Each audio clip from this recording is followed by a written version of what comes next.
नमस्कार मंडळी. श्री स्वामी समर्थ. हा श्री स्वामी समर्थांचा दुर्मिळ मंत्र आहे, जो गुरुवारी उच्चारला की जीवनातल्या सगळ्या संकटावर विजय मिळतो. मन शांत होतं, कष्ट कमी होतात आणि स्वामींची कृपा लाभते. आज आपण जाणून घेणार आहोत असा एक दिव्य मंत्र, जो स्वतः श्री स्वामी समर्थांनी त्यांच्या भक्तांसाठी दिलेला आहे. हा मंत्र अत्यंत प्राचीन आणि प्रभावी आहे. या मंत्राचा जप गुरुवारी केल्यास आपल्यावर आलेली संकट, रोग, मानसिक अस्थिरता आणि भीती हळूहळू नाहीशी होते. स्वामी समर्थ हे काळाच्या पलीकडचं तत्व आहेत. त्यांचं नाव घेतलं की काळ सुद्धा थांबतो. मग कल्पना करा, जेव्हा आपण त्यांचा हा विशेष मंत्र उच्चारतो, तेव्हा विश्वातील सर्व ऊर्जा आपल्याकडे आकर्षित होतात. तर हा मंत्र नेमका कोणता? हा मंत्र छोटा असला तरी त्यात 3 शक्तींचं एकत्रीकरण आहे. हा मंत्र स्वामी समर्थांना नमस्कार एवढंच सांगत नाही, तर तो सांगतो, माझं सर्व काही तुझ्यात विलीन आहे. हा मंत्र कोणता आहे? हा मंत्र आहे ओम ह्रीं श्री स्वामी समर्थ परब्रह्मणे नमः. हा मंत्र गुरुवारी पहाटे 5:30 वाजूपासून 6:30 वाजेपर्यंत किंवा संध्याकाळच्या वेळेस सूर्यास्तानंतर हा मंत्र जर म्हणलात तर विशेष फलदायी असा लाभ होतो. स्वामींचा फोटो किंवा मूर्ती समोर ठेवावी. स्वच्छ पिवळे वस्त्र घालावं आणि समोर तुळशीचं पान किंवा पिवळं फूल ठेवून नमस्कार करावा. 108 वेळा हा मंत्र जप करावा आणि जप करताना डोळे मिटून स्वामींच्या पादुकांचं ध्यान करावं. ओम म्हणजे सृष्टीचा नाद आहे, जीवनाचा उगम आहे. हिम म्हणजे हे एक बीज मंत्र आहे. हृदयातील नकारात्मक हे विरघळत असतं. श्री स्वामी समर्थ म्हणजेच सर्वशक्तिमान, करुणामय आणि कृपामूर्ती. परब्रह्मणे म्हणजे जो स्वतः ब्रह्म आहे, ज्याच्या बाहेर काही नाही असा तो. नमः म्हणजे संपूर्ण असं समर्पण. हा मंत्र म्हणजे आत्म्याचं विश्वासी संवाद साधण्याचं माध्यम आहे. रोज जप करताना पिवळं वस्त्र किंवा कापड परिधान करा. रोज जप स्थापना एकाच वेळी करा आणि सातत्य ठेवा. जप करताना कुठलाही इच्छा मनामध्ये नकोयत. फक्त स्वामींच्या प्रती आशीर्वाद किंवा त्यांची कृपा आपल्यावरती राहावी एवढीच मनामध्ये श्रद्धा असावी. आणि शेवटी स्वामींना आपल्याला धन्यवाद द्यायचा आहे. यामुळे मानसिक शांतता मिळते, अस्थिर मन स्थिर होतं, शत्रू नकारात्मक ऊर्जा दूर होते, नोकरी, पैसा, आरोग्यातून सुधारणा होते, घरातील वातावरण शुद्ध आणि प्रसन्न होतं.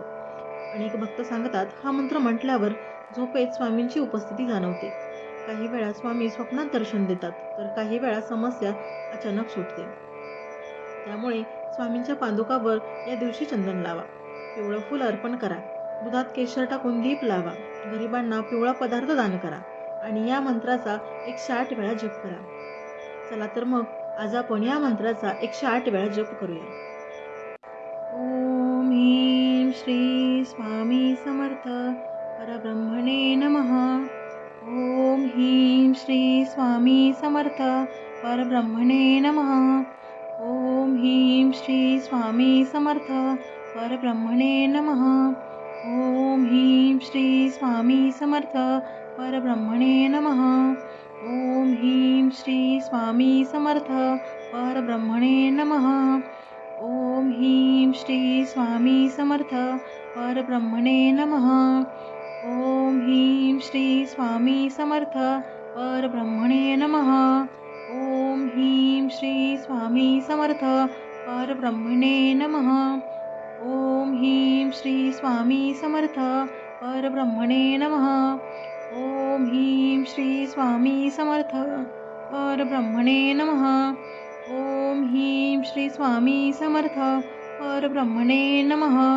ओम ह्रीं श्री स्वामी समर्थ परब्रह्मणे नमः. ओम ह्रीं श्री स्वामी समर्थ परब्रह्मणे नमः. ओम ह्रीं श्री स्वामी समर्थ परब्रह्मणे नमः. ओम ह्रीं श्री स्वामी समर्थ परब्रह्मणे नमः. ओम ह्रीं श्री स्वामी समर्थ परब्रह्मणे नमः. ओम ह्रीं श्री स्वामी समर्थ परब्रह्मणे नमः. ओम ह्रीं श्री स्वामी समर्थ परब्रह्मणे नमः. ओम ह्रीं श्री स्वामी समर्थ परब्रह्मणे नमः. ओम ह्रीं श्री स्वामी समर्थ परब्रह्मणे नमः. ओम श्री स्वामी समर्थ परब्रह्मणे नमः. ओम ह्रीं श्री स्वामी समर्थ परब्रह्मणे नमः. ओम ह्रीं श्री स्वामी समर्थ परब्रह्मणे नमः. ओम ह्रीं श्री स्वामी समर्थ परब्रह्मणे नमः. ओम ह्रीं श्री स्वामी समर्थ परब्रह्मणे नमः. ओम ह्रीं श्री स्वामी समर्थ परब्रह्मणे नमः. ओम ह्रीं श्री स्वामी समर्थ परब्रह्मणे नमः. ओम ह्रीं श्री स्वामी समर्थ परब्रह्मणे नमः. ओम ह्रीं श्री स्वामी समर्थ परब्रह्मणे नमः. ओम ह्रीं श्री स्वामी समर्थ परब्रह्मणे नमः. ओम ह्रीं श्री स्वामी समर्थ परब्रह्मणे नमः. ओम ह्रीं श्री स्वामी समर्थ परब्रह्मणे नमः. ओम ह्रीं श्री स्वामी समर्थ परब्रह्मणे नमः. ओम ह्रीं श्री स्वामी समर्थ परब्रह्मणे नमः. ओम ह्रीं श्री स्वामी समर्थ परब्रह्मणे नमः. ओम ह्रीं श्री स्वामी समर्थ परब्रह्मणे नमः. ओम ह्रीं श्री स्वामी समर्थ परब्रह्मणे नमः. ओम ह्रीं श्री स्वामी समर्थ परब्रह्मणे नमः. ओम ह्रीं श्री स्वामी समर्थ परब्रह्मणे नमः. ओम ह्रीं श्री स्वामी समर्थ परब्रह्मणे नमः. ओम ह्रीं श्री स्वामी समर्थ परब्रह्मणे नमः. ओम ह्रीं श्री स्वामी समर्थ परब्रह्मणे नमः. ओम ह्रीं श्री स्वामी समर्थ परब्रह्मणे नमः. ओम ह्रीं श्री स्वामी समर्थ परब्रह्मणे नमः. ओम ह्रीं श्री स्वामी समर्थ परब्रह्मणे नमः. ओम ह्रीं श्री स्वामी समर्थ परब्रह्मणे नमः. ओम ह्रीं श्री स्वामी समर्थ परब्रह्मणे नमः.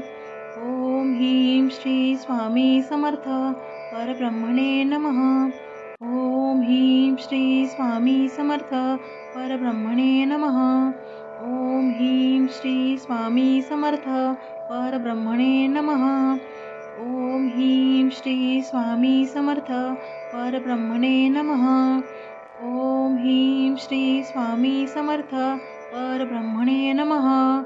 ओम ह्रीं श्री स्वामी समर्थ परब्रह्मणे नमः. ओम ह्रीं श्री स्वामी समर्थ परब्रह्मणे नमः. ओम ह्रीं श्री स्वामी समर्थ परब्रह्मणे नमः. ओम ह्रीं श्री स्वामी समर्थ परब्रह्मणे नमः. ओम ह्रीं श्री स्वामी समर्थ परब्रह्मणे नमः. ओम ह्रीं श्री स्वामी समर्थ परब्रह्मणे नमः. ओम ह्रीं श्री स्वामी समर्थ परब्रह्मणे नमः.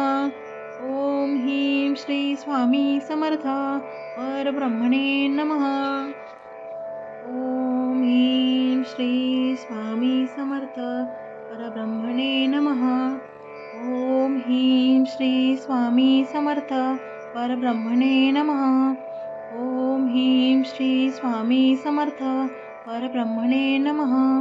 ओम ह्रीं श्री स्वामी समर्थ परब्रह्मणे नमः. ओम ह्रीं श्री स्वामी समर्थ परब्रह्मणे नमः. ओम ह्रीं श्री स्वामी समर्थ परब्रह्मणे नमः. ओम ह्रीं श्री स्वामी समर्थ परब्रह्मणे नमः. ओम ह्रीं श्री स्वामी समर्थ परब्रह्मणे नमः. ओम ह्रीं श्री स्वामी समर्थ परब्रह्मणे नमः. ओम ह्रीं श्री स्वामी समर्थ परब्रह्मणे नमः.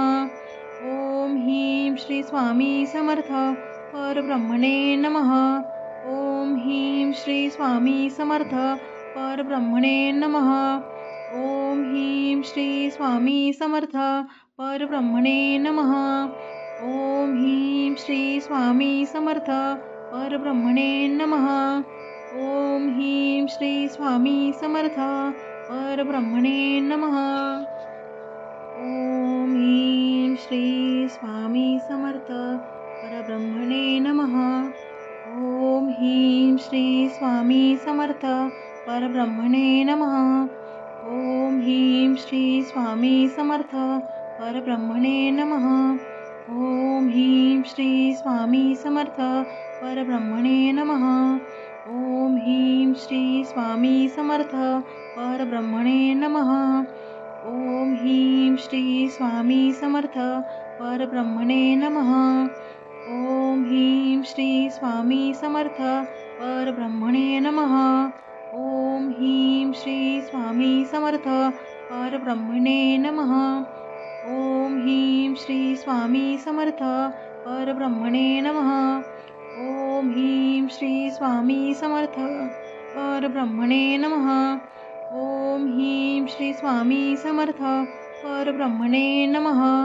ओम ह्रीं श्री स्वामी समर्थ परब्रह्मणे नमः. ओम ह्रीं श्री स्वामी समर्थ परब्रह्मणे नमः. ओम ह्रीं श्री स्वामी समर्थ परब्रह्मणे नमः. ओम ह्रीं श्री स्वामी समर्थ परब्रह्मणे नमः. ओम ह्रीं श्री स्वामी समर्थ परब्रह्मणे नमः. ओम ह्रीं श्री स्वामी समर्थ परब्रह्मणे नमः. ओम ह्रीं श्री स्वामी समर्थ परब्रह्मणे नमः. ओम ह्रीं श्री स्वामी समर्थ परब्रह्मणे नमः. ओम ह्रीं श्री स्वामी समर्थ परब्रह्मणे नमः. ओम ह्रीं श्री स्वामी समर्थ परब्रह्मणे नमः. ओम ह्रीं श्री स्वामी समर्थ परब्रह्मणे नमः. ओम ह्रीं श्री स्वामी समर्थ परब्रह्मणे नमः. ओम ह्रीं श्री स्वामी समर्थ परब्रह्मणे नमः. ओम ह्रीं श्री स्वामी समर्थ परब्रह्मणे नमः. ओम ह्रीं श्री स्वामी समर्थ परब्रह्मणे नमः. ओम ह्रीं श्री स्वामी समर्थ परब्रह्मणे नमः. ओम ह्रीं श्री स्वामी समर्थ परब्रह्मणे नमः.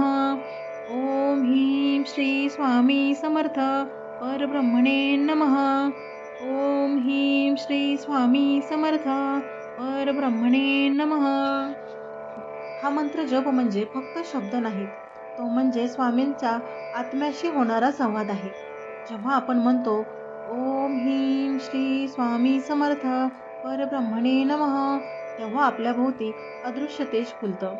स्वामी समर्थ स्वतः म्हणतात, जो भक्त नाम घेतो त्याचं रक्षण मी करतो. गुरुवारी हा मंत्र म्हणा, श्रद्धेने म्हणा आणि मग अनुभवा. स्वामी समर्थांचा हात तुमच्या डोक्यावर आहे.